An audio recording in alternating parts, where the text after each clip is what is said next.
दूरदराज से रोजी रोटी के लिए महानगरों में आकर रहने वाले लोग जरूरत पड़ने पर अपने रिश्तेदार, करीबी और अपने गांव के लोगों की यह सोचकर मदद कर देते हैं कि उनकी भी रोजी रोटी का साधन बन जाएगा। लेकिन कई बार उन्हीं में कोई आस्तीन का सांप भी निकल आता है। हितेश करतकपांडी ऐसा ही सांप था। 54 वर्षीय धनंजय नारायण तांडेल दक्षिण मुंबई के समुद्र किनारे बसी पौष कॉलोनी कोलाबा की सुंदर नगर बस्ती में अपने परिवार के साथ रहते थे। परिवार में उनके अलावा 2 बेटे और एक सुंदर सी बहू थी। उनकी पत्नी का काफी समय पहले देहांत हो चुका था। उनका छोटा सा परिवार था, जहां सभी लोग सुख चैन से रह रहे थे। धनंजय नारायण सुंदर नगर में करीब 30 सालों से रहते आ रहे थे। उनके प्रेमिल स्वभाव की वजह से बस्ती के सारे लोग उनके परिवार को खूब मान सम्मान देते थे। धनंजय नारायण का बड़ा बेटा महेंद्र तांडेल मुंबई की एक प्रतिष्ठित कंपनी में काम करता था, जबकि छोटा बेटा चेतन कोलाबा के एक शोरूम में नौकरी करता था। तांडेल भी एक शोरूम में चपरासी थे। सभी लोग सुबह को अपने अपने काम पर निकल जाने के बाद सब शाम को ही घर लौटते थे। महेंद्र की पत्नी श्वेता सुबह जल्दी उठकर सबके लिए टिफिन और चाय नाश्ता तैयार करती और उनके जाने के बाद घर के रोजमर्रा के कामों में जुट जाया करती थी। घटना 10 मई 2017 की है। हमेशा की तरह घर के सभी लोग अपने अपने काम पर निकल गए थे। दोपहर लंच के बाद महेंद्र तांडेल ने अपनी आदत के अनुसार पत्नी श्वेता को फोन किया। यह उनका रोजाना का नियम था। काफी देर तक घंटी बजती रही, लेकिन श्वेता ने उसकी कॉल रिसीव नहीं की। बार बार नंबर मिलाने के बाद भी जब श्वेता ने फोन रिसीव नहीं किया तो महेंद्र के दिल की धड़कनें तेज हो गईं, क्योंकि इससे पहले कभी ऐसा नहीं हुआ था। वह हमेशा महेंद्र के फोन की राह देखा करती थी। श्वेता कहाँ है और क्या कर रही है, यह जानने के लिए महेंद्र ने अपने पड़ोसी को फोन करके श्वेता के बारे में पूछा। कुछ समय बाद पड़ोसी ने महेंद्र को जो खबर दी, उससे वह चौंक गया। पड़ोसी ने बताया कि श्वेता ने घर का मुख्य दरवाजा बंद कर रखा है और घर के अंदर तेज आवाज में टीवी चल रहा है। दरवाजा थपथपाने और आवाज देने पर भी वह दरवाजा नहीं खोल रही। ऐसी क्या बात हो गई जो श्वेता दरवाजा बंद करके तेज आवाज में टीवी देख रही है। महेंद्र ने बिना देर किए अपने पिता धनंजय को सारी बातें बताकर उन्हें घर पहुंचने को कहा। बेटे की बात सुनकर धनंजय घर की तरफ निकल गए। किसी अनहोनी के ख्याल से वह रास्ते भर परेशान रहे। घर पहुंचने के बाद उन्होंने जैसे तैसे करके दरवाजा खोला तो अंदर का जो नजारा था उसे देखकर उनके होश उड़ गए। बहू श्वेता की बाथरूम में लहूलुहान लाश पड़ी थी। उन्होंने यह जानकारी अपने दोनों बेटों को दी तो वे भी थोड़ी देर में रोते पीटते घर पहुंच गए। पड़ोसियों ने पूरे परिवार को धीरज बंधाते हुए मामले की खबर पुलिस कंट्रोल रूम को दे दी। कोलाबा के थाना प्रभारी विजय धोपावकर को जब पुलिस कंट्रोल रूम से यह जानकारी मिली तो वह पीआई इमाम शिंदे, सुभाष दुधगांवकर, एपीआई विजय जाधव, सुदर्शन चौहान, अमोल ढोले, महिला एसआई प्रियंका देवकर, कांस्टेबल प्रवीण भालेराव, निकम पाटिल के साथ घटनास्थल के लिए रवाना हो गए। उन्होंने इसकी सूचना अपने उच्चाधिकारियों को भी दे दी थी। घटनास्थल कोलाबा थाने से लगभग 1 किलोमीटर की दूरी पर था, इसलिए पुलिस टीम करीब 10 मिनट में वहां पहुंच गई।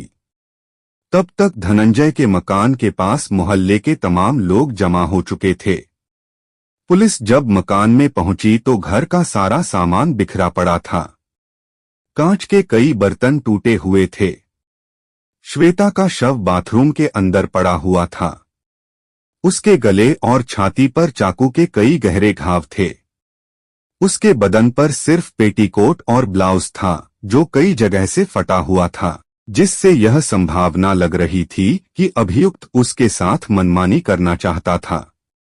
कमरे की स्थिति देखकर ऐसा लग रहा था जैसे मृतका और अभियुक्त के बीच काफी हाथापाई वगैरह हुई थी।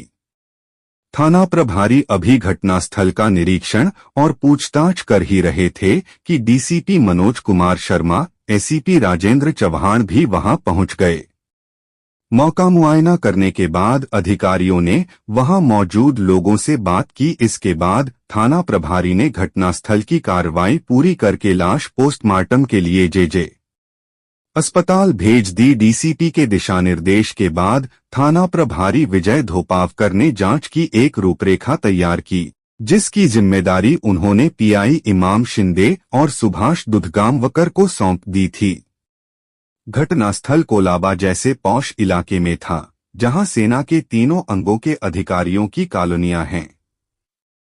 मामला कहीं तूल न पकड़ ले, इसलिए डीसीपी ने कोलाबा पुलिस की सहायता के लिए माता रमाबाई अंबेडकर पुलिस थाने के तेजतर्रार थाना प्रभारी सुखलाल बरपे को भी लगा दिया। थाना प्रभारी सुखलाल बरपे ने मामले की समानांतर रूप से जांच शुरू कर दी। कोलाबा थाने की पुलिस टीम मृतक के ससुराल वालों से बातचीत कर परिजनों के मोबाइल नंबरों की कॉल डिटेल्स का अध्ययन कर ही रही थी कि समानांतर जांच कर रहे पीआई सुखलाल बरपे ने एक गुप्त सूचना के आधार पर श्वेता के कातिल का पता लगाकर उसे हिरासत में ले लिया। पीआई सुखलाल बरपे ने अपने सहायकों के साथ अपनी जांच का मुख्य केंद्र मृतक श्वेता के परिवार को ही बनाया था, क्योंकि वह यह जानते थे कि इस तरह की घटना अधिकतर अपनी जान पहचान वालों के बीच ही घटती है। इसलिए उन्होंने घटनास्थल का बारीकी से अध्ययन किया था। इस विषय में उन्हें अधिक से अधिक जानकारी मृतका के परिवार वालों से ही मिल सकती थी। उन्होंने श्वेता के साथ रहने वालों की जन्म कुंडली को खंगाला। उन्हें अपनी इस मुहिम में कामयाबी भी मिली। तांडेल परिवार का करीबी और चेतन तांडेल का जिगरी दोस्त हितेश करतकपांडी उनके रडार पर आ गया। 14 मई 2017 को पीआई सुखलाल बरपे की जांच टीम ने उसे फोर्ट इलाके के एक शोरूम से हिरासत में ले लिया। पुलिस टीम के अनुसार जिस दिन यह घटना घटी थी उस दिन वह सबके साथ काम पर गया जरूर था, लेकिन कुछ ही समय बाद वापस घर लौट आया। इसके अलावा वह पुलिस के एक भी सवाल का जवाब सही ढंग से नहीं दे पाया था। कोलाबा पुलिस और माता रमाबाई अंबेडकर थाने की संयुक्त टीम ने हितेश से पूछताछ शुरू की तो उसने अपना गुनाह कबूल कर लिया। उसने श्वेता की हत्या की जो कहानी सुनाई वह इस प्रकार थी। 23 वर्षीय हितेश करतकपांडी महाराष्ट्र के जिला पालघर के उसी गांव का रहने वाला था जिस गांव के धनंजय नारायण तांडेल मूल निवासी थे। पारिवारिक स्थिति ठीक न होने के कारण धनंजय तांडेल रोजी रोटी की तलाश में महानगर मुंबई आ गए थे। वह कोई ज्यादा पढ़े लिखे नहीं थे, इसलिए उन्हें कोई ढंग की नौकरी नहीं मिली तो उन्होंने एक शोरूम में चपरासी की नौकरी कर ली। फिर वह सुंदर नगर बस्ती में किराए पर रहने लगे। बाद में वह अपने बीवी बच्चों को भी ले आए। उनके बीवी बच्चों को मुंबई आए अभी कुछ ही साल हुए थे कि अचानक उनकी पत्नी की मृत्यु हो गई। पत्नी की मौत के बाद वह टूट से गए थे, लेकिन उन्होंने अपने बच्चों को नहीं टूटने दिया। दोनों बेटों को उन्होंने पढ़ा लिखाकर इस काबिल बना दिया कि उनकी नौकरी लग गई। परिवार में आमदनी बढ़ी तो उन्होंने सुंदरनगर में ही खुद का एक मकान खरीद लिया। धनंजय तांडेल की पत्नी के गुजर जाने के बाद घर सूना सूना सा हो गया था। ऐसे में उन्होंने अपने बड़े बेटे महेंद्र तांडेल का विवाह श्वेता से कर दिया। श्वेता देखने में जितनी सुंदर थी उतनी ही पढ़ी लिखी और घर के काम में होशियार थी। श्वेता और महेंद्र के विचार आपस में खूब मिलते थे, इसलिए दोनों ही एक दूसरे को बहुत चाहते थे।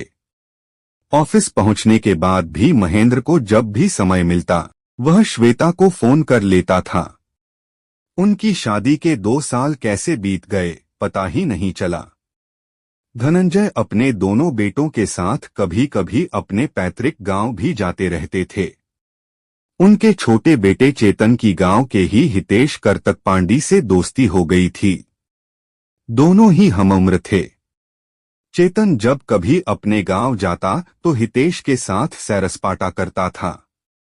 जब हितेश काम धंधे की तलाश में मुंबई आया तो तांडेल परिवार ने उसकी काफी मदद की। इतना ही नहीं, महेंद्र ने कोशिश करके उसकी कोलाबा के प्यूमा शोरूम में नौकरी भी लगवा दी। उसके घर की आर्थिक स्थिति ठीक नहीं थी, उसके रहने का बंदोबस्त भी उसने अपने घर में ही कर दिया था।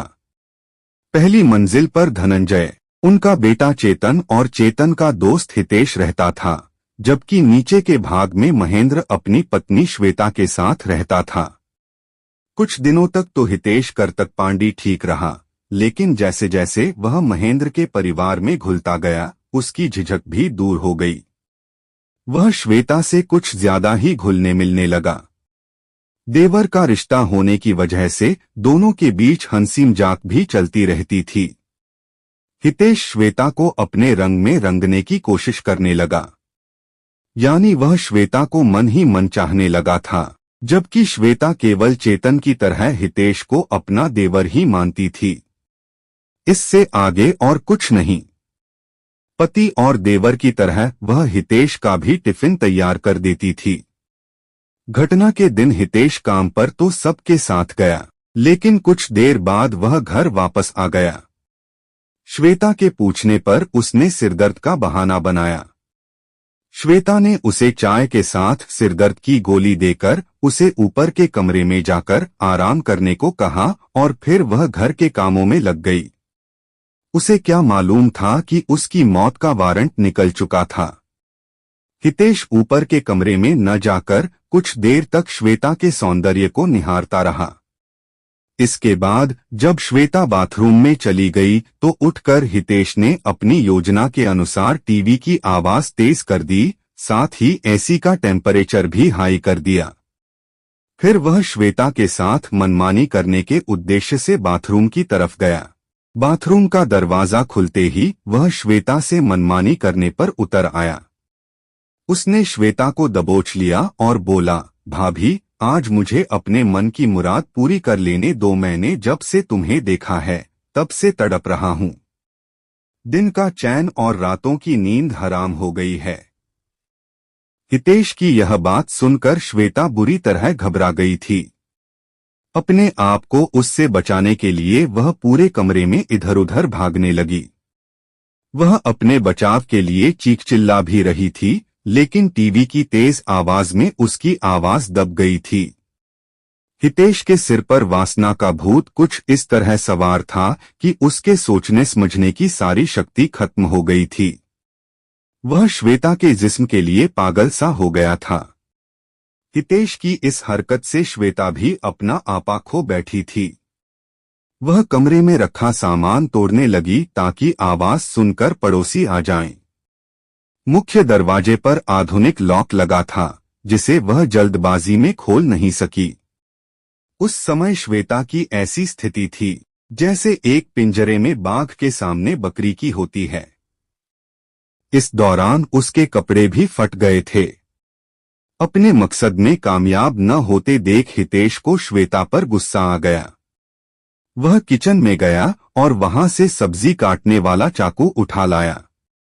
उस चाकू से उसने श्वेता के गले और सीने पर कई वार करके उसे मौत के घाट उतार दिया और उसकी लाश को बाथरूम के पास डाल दिया। श्वेता की हत्या के बाद वह बुरी तरह डर गया था। कुछ समय तक वह वहीं बैठा रहा। इसके बाद उसने बाथरूम में जाकर अपने हाथ मुंह साफ किए, कपड़े बदले और कमरे को उसी स्थिति में छोड़कर अपने काम पर चला गया। दरवाजा भिड़ते ही आधुनिक लॉक फिर से बंद हो गया था। पुलिस टीम ने हितेश करतक पांडी से विस्तार से पूछताछ करने के बाद उसके खिलाफ भादंबी की धारा 302-452 के तहत मुकदमा दर्ज कर उसे पुलिस हिरासत में आर्थर रोड जेल भेज दिया। जांच अधिकारी पीआई इमाम शिंदे और सुभाष दुधगामवकर ने अपनी जांच पूरी कर मामले का आरोप पत्र अदालत में दाखिल कर दिया। कथा लिखने तक मामला अदालत में विचाराधीन था। फोटो काल्पनिक है, इसका घटना से कोई संबंध नहीं है। Thank you.